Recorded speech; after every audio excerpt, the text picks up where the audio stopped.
Hangad ng Benilde Lady Blazers na mag-3-peat sa NCAA Season 99 Women's Volleyball Finals. Narito ang report ni Hazel Alviar.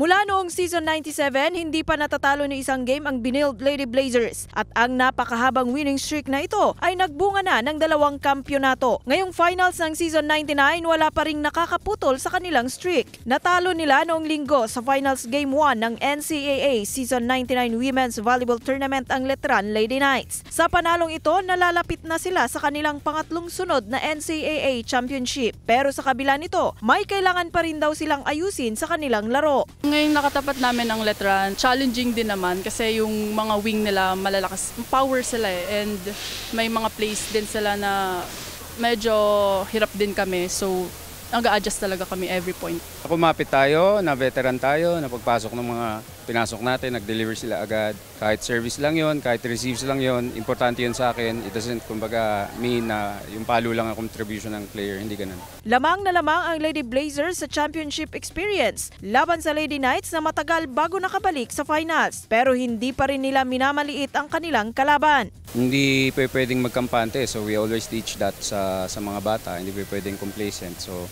kailangan pukpok ng pukpok. Tapusin na if kaya, tapusin na as early as we can.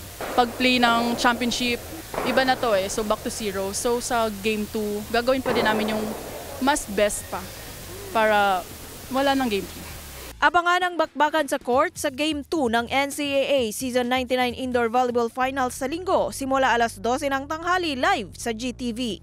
Hazel Alviar, Balitang Southern Tagalog.